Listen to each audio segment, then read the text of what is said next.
Yesu anasema, Petro, si damu na nyama vilivyokufunulia, ila Baba wa mbinguni. Angalia hili neno, si damu na nyama vimekufunulia. Mana mosi tarakoti andana maseria. Si damu na nyama vimekufunulia. Mtu mmoja angesema amen. Unajua tafsiri yake ni nini?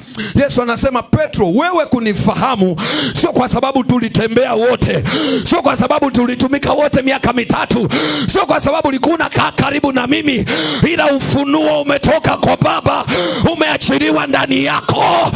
Ila ufunuo wa Jehova. Ninawaombea waimbaji na waombaji, ombeni kwa ufunuo, imbeni kwa ufunuo, hubirini kwa ufunuo. Yesu anamwambia Petro, sio damu na nyama. Kumbe swala la kujifahamu ni swala la ufunuo, si swala la kukaa miaka mingi kanisani. Kuna mijitu bishop ina miaka mingi kanisani ila haijifahamu. Ndio maana anaambiwa sio damu na nyama, sio akili, sio hela, ila ni ufunuo. Unaweza kuwa una hela nyingi lakini huna ufunuo. Unaweza umeenda chuo cha Biblia ila hauna. Unajua tu kabla miaka 1527 kabla ya Kristo si.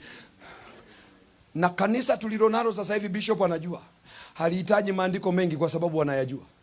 Wanahitaji ufunuo mwingi. Kuna mtu hajanielewa. Kizazi tulicho